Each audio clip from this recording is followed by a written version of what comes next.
అందరంటారు మా వాడు బయటున్నాడని, ఎంత గొప్పగా చెబుతారో బయటి దేశములున్నాడని.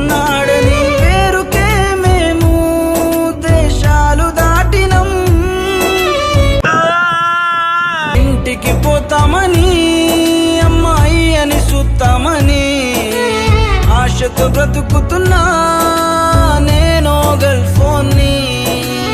నాయనకు ఆపరేషన్ ఎట్లయితుందిరా?